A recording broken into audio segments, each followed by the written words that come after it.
listeners. Sana here. Quick pulse check. If your calendar looks like a game of Tetris and your brain feels like 3750 tabs open, same. Well, today's episode is for the high performers who are scaling, building, leading, parenting, shipping, selling, doing the most, but then secretly also thinking, if this grows any faster, I might actually snap. Because, scaling is not the goal if your life becomes the prize.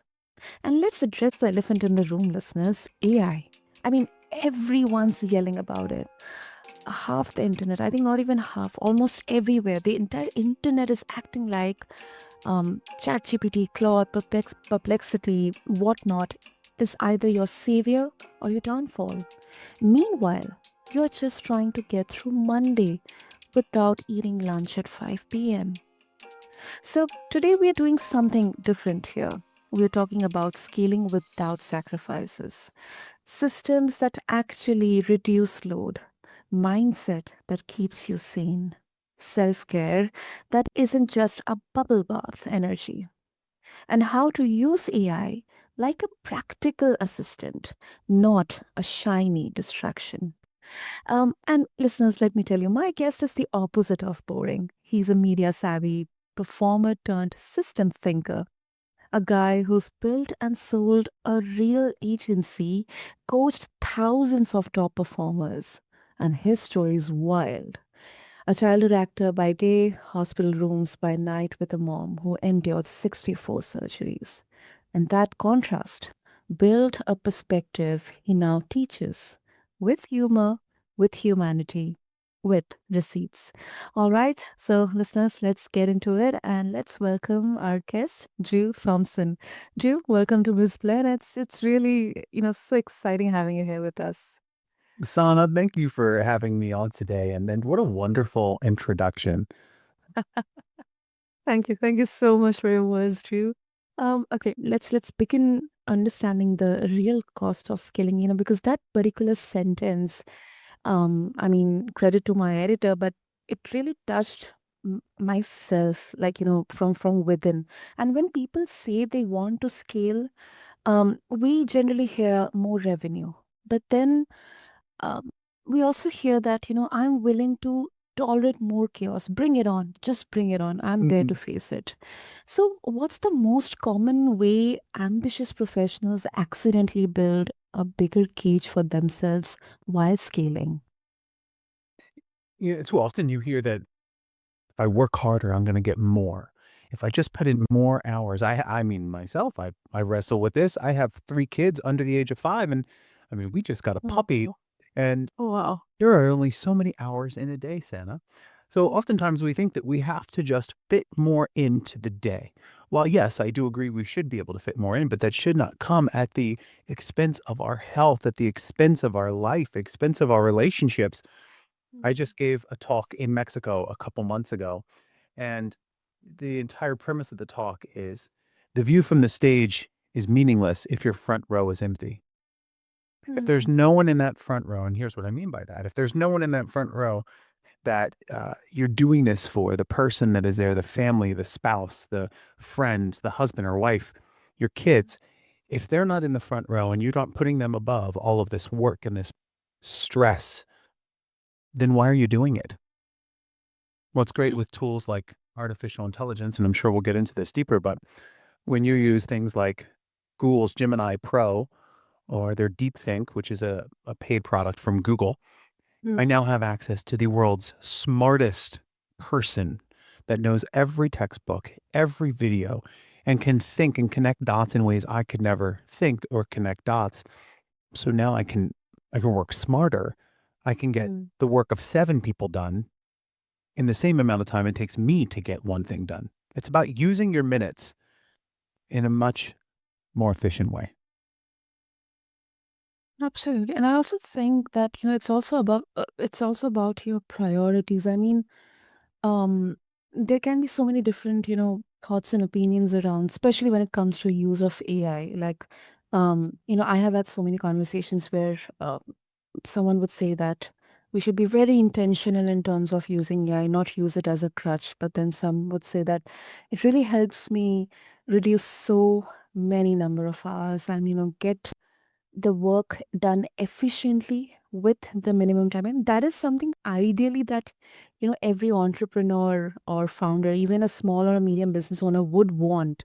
So yeah, that definitely makes sense. If we look at one of these tools and we start our day with these tools, um, I call this your power 15 in the morning.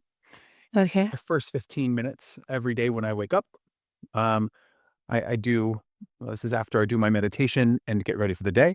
But in these Mm. 15 minutes, my power 15 and my drive to the gym every day, I open up ChatGPT's transcription tool, which is a small button in the right-hand corner of the ChatGPT app on your phone. This is the paid version of ChatGPT, by the way. And I will dictate instead of type. I will go through the 4 keys, which are my fears, frustrations, my wants, and my aspirations. I Okay. learned that from a dear friend of mine, Sharon. Fears, frustrations, wants, aspirations. And it might look like something on the way to the gym this morning. I would say, hey, we just got a puppy, so it's killing our sleep. So I'm a little tired. This week, here's everything I have to do. Today, in particular, here's what I need to get done. I need to prep for this podcast. I also am leading a business planning workshop tomorrow on the 17th to about 2,500 people across multiple continents. I need to Mm. book out time for that. I'm afraid that I may not be able to get to spend a lot of time with the kids today. What I Mm. really want is to just be a present father and to be able to disconnect for the holidays. And that's what I'll do is I'll just put this all into an AI, into ChatGPT. Now I've trained a GPT to give me blunt answers, to tell me things that I can't see, to identify limiting beliefs, to identify ways that I can be more successful in my day to day and maintain my energy and my happiness. So it knows that my goals for the year are X, Y, and Z. It knows that one day I want to be able to provide a house that is the place where all of the family comes to congregate. But it also knows Wow. other things about Mhm. where my ego gets in the way and roadblocks on where I might be pursuing the wrong thing. And what's interesting is when I do these brain dumps every morning, it will Mm. point out, hey, you're slipping into your old pattern, Drew. Here's what I want you to watch out for. Hey, you need to make sure you prioritize this work instead of that work because this work gets you where you want to go. That work is really just vanity. And then it asks thought provoking questions. So if we use AI in this way, you're now maximizing every minute that you have. Wow, that is wild. That is actually wild. And it's like, the old kind of a mentor or maybe someone who is like a guide for you in the backdrop, always kind of, guiding you, giving you hard stops, maybe sometimes signals that you have to pause, you have to rethink, you have to recalibrate. So you have to do course correction. And one thing that I really loved is, how you have set the tone here. Like, give me, which is something which is unbiased. Be blunt, straightforward, respectfully, but unbiased. And I think that is something we can absolutely take advantage of, especially when we are kind of customizing GPTs for us, setting the tone, what kind of inputs we are giving, or the commands or the prompts we are giving. The prompts are the most important part here. And Right. you could sit here and say, hey, let's figure out a perfect way to prompt. But there really is not a perfect way to prompt. Mm. You could say there's things like role, goal, role, task, goal. RTG is one where I give you a role. There is a task. And then what's the goal of all of this together? Mm-hmm. There are ways to say, hey, we can do longer form prompting. We could spend so much time talking about it, but I would love for your listeners and I'd love for you, like, if you just go into one of these tools and you say, hey, I don't know what I'm doing. Can you help me create a prompt to accomplish this output? And then you got to add this one thing at the end. You got to say something like, my job depends on getting this right.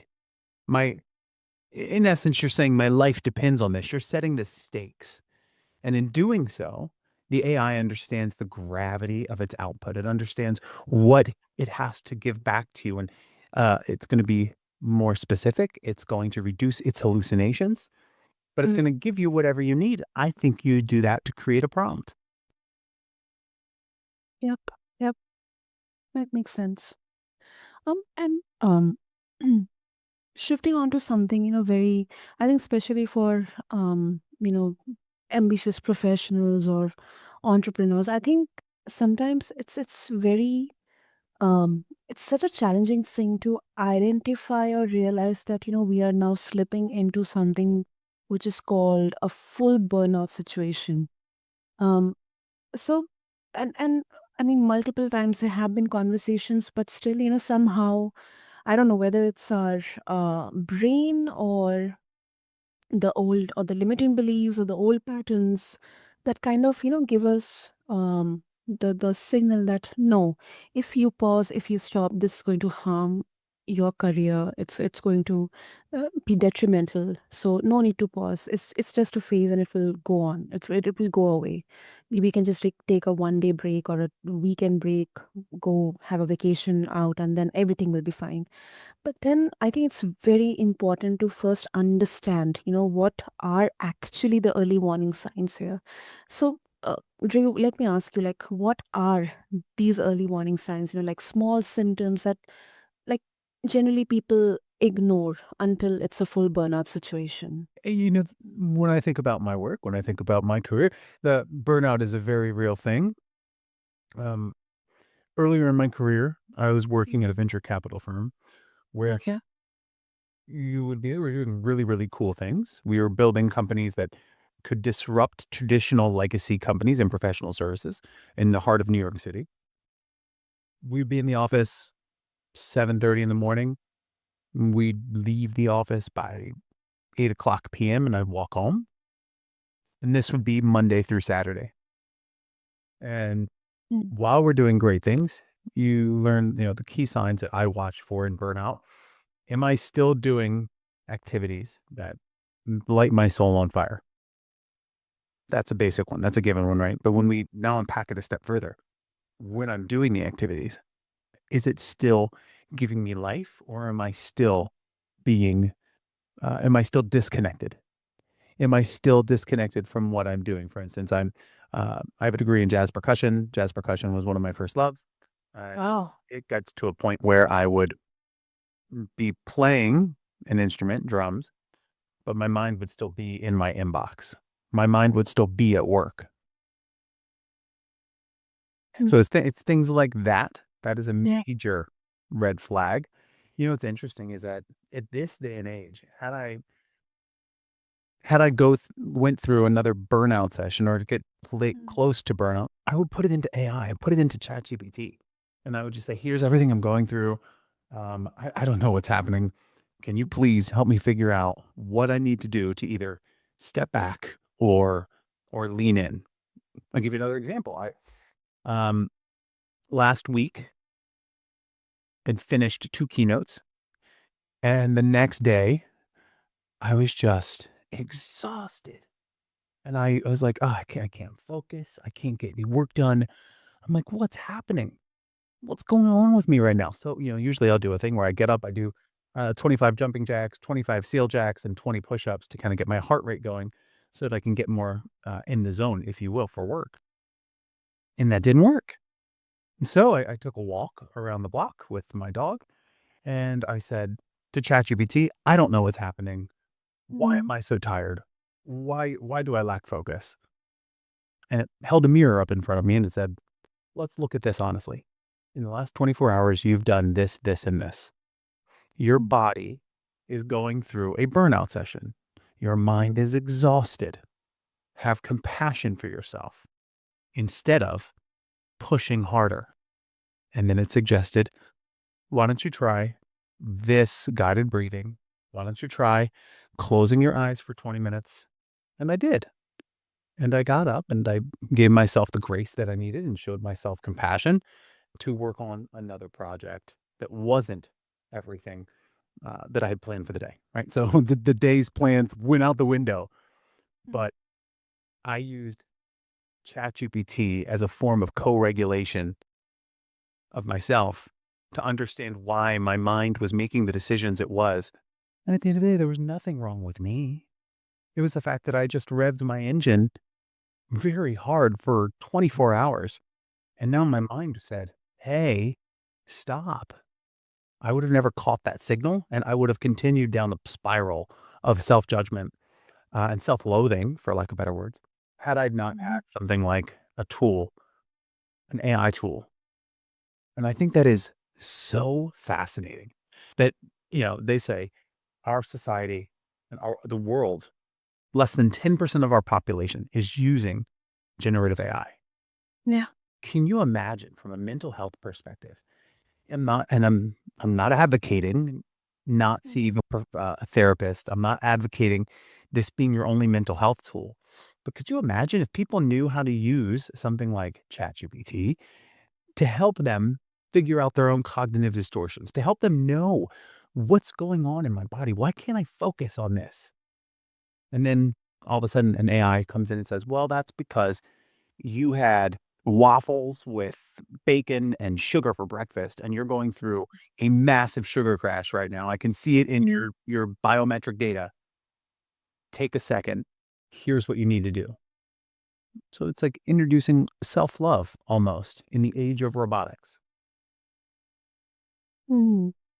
But yeah, people would kind of, give a pushback that um, too much of this, um, dependence or, structuring or systems, people would sometimes become control freaks.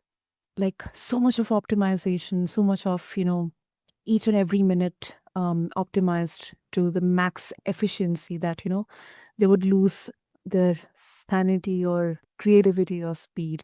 So, what's your thought on this? And along with that, do you believe that systems can become a liability? Fascinating question. Uh-huh. Just so I understand what you're saying, do I believe that systems can become a liability? How do you mean? Exactly, exactly. So in case, for example, like how we can keep them flexible instead of, that it becomes sometimes it doesn't become suffocating that okay, the system is telling you to do this, I have to do this, I have to do this. Everything is like each and every minute is structured. And Uh, that structuring itself it kind of becomes suffocating for me. hmm. So are you saying that Uh, is there a fear that things become too structured and you lose the natural rhythm of life? Yeah, yes, exactly. You got it right. Yes, absolutely. I think that, from a entrepreneurial perspective, Mm-hmm. think having this type of structure, uh, having the ability to use an AI to figure out my day, where are my strengths, where's my lane of genius, and how do I apply that to my day? Where's the one place I feel like I am in the zone, and how do I apply that to every minute of my day? I think that's fantastic. I have a f a rule in my household, and I try to uphold it. I'm not the Mm-hmm. best, but it is a rule where there are certain days and times when our devices, our cell phones, stay in our office, where the kids aren't allowed to use their iPads, where we don't have YouTube going, and we have a deck of cards that we carry with us when we travel, even out to go to restaurants and still in the house, and it's just thought-provoking questions, right? For instance, I might ask my 5-year-old son, I might say, "Hey, what's one memory you really loved this year?" Mm-hmm. Yeah, and I think the coolest part about it is we use these questions or, "Hey, what's one superpower you'd love to have?" It gives us Yeah. a way to connect with each other. Connect, yes. Yeah, this has got me thinking to undergraduate where I was a jazz musician. If you know anything about jazz music versus classical music, Uh-huh. the two are very different from each other. Very different, yeah. Whereas classical music, you have a whole note. A whole note Mhm. equals 4 beats or whatever the time signature is. Uh, Mhm. in jazz, a whole note may equal 4 beats or whatever the time signature is, but it's at the discretion of the artist to say, "I wanna make this go for 6 beats in a 4/4 signature." Mm. That type of fluidity is what we need throughout every single day. I think there are times when we should be looking at if you're in professional services, if you're working as an accountant, if you're working as an analyst in data, that you may need to take more of a classical musician approach where 1 + 1 = 2 or a whole note equals 4 counts. But can you give yourself the fluidity and the freedom to say, like a jazz musician, I might do this a little different. Yeah. And having these systems can give you that ability. Having these systems give you the ability to go into a chat GPT or a Gemini or a Claude and say, hey, this is the way it's usually done. How can we do this different? For instance, this is the way we usually write a brief for our ad agency, or this is the way we usually write a year-end report, or this is the way we usually solve a product. Here we go. This is how we usually solve a product rollout, which is taking a product to market. Instead of doing it traditionally, can we look at this from the lens of someone completely outside our industry? How would someone who is an elementary school teacher with a doctorate in psychology, how would they launch this product? Hmm. So you're giving yourself this chance to paint with a different color, to explore and to see lines of sight you've never seen. Yep. Yeah. Structured chaos and the Yes. freedom to have creativity and the Yeah. human connection.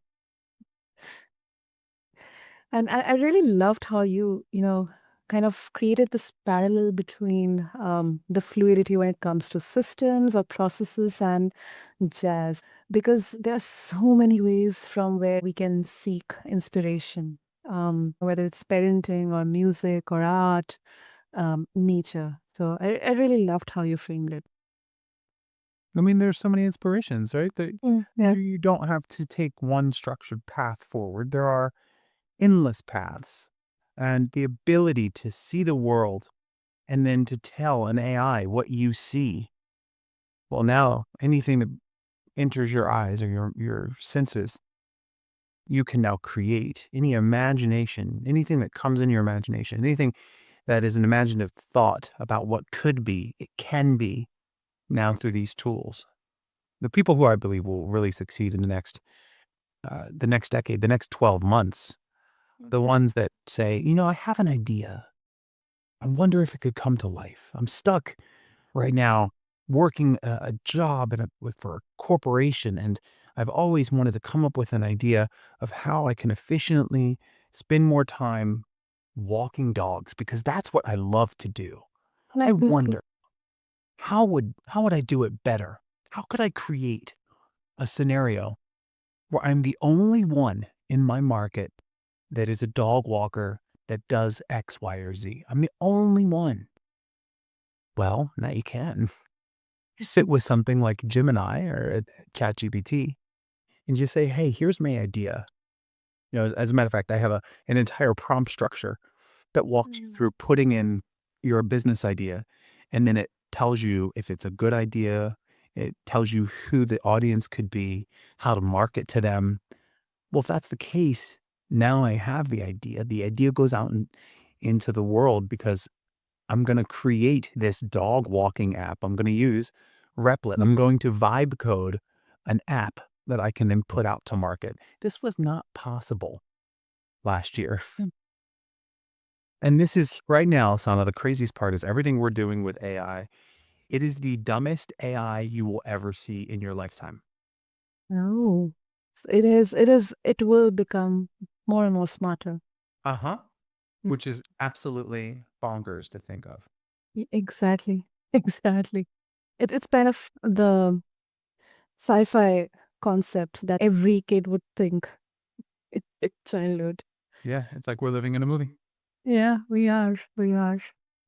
And um I mean, it's such a huge. I see it as a generational shift in there, Drew, because a few years back there has been this perception of um a smart, high achieving person, always busy, always tightly scheduled, um, and having that, kind of a s- validation seeking that if I'm working throughout the day, 18 hours, 20 hours, not sleeping, not sure whether I'm eating or I'm sleeping, that means I'm doing something. But I think right now that entire perception has shifted. It's a pivotal shift.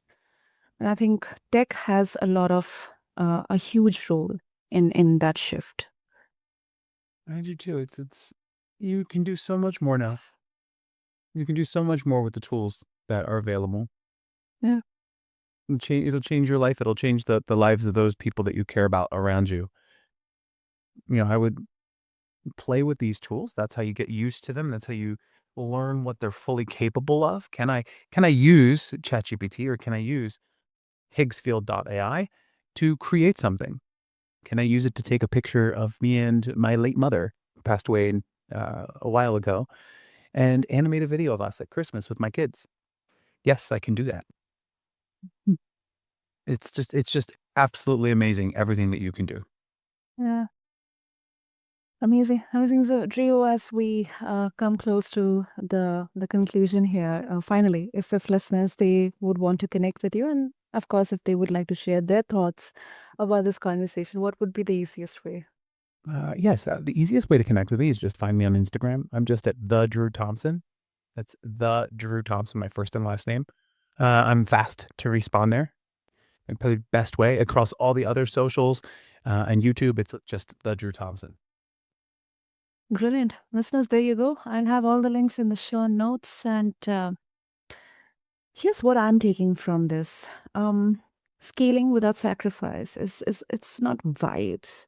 It's decisions, systems that reduce cognitive load. And it's also mindset that doesn't romanticize suffering. Self care that actually supports output, not escapes it. And it's AI used like a tool belt, not a personality. So before we close, to everyone listening, if this episode made you exhale, send it to a friend or a colleague or a loved one who's building big things that quietly struggling.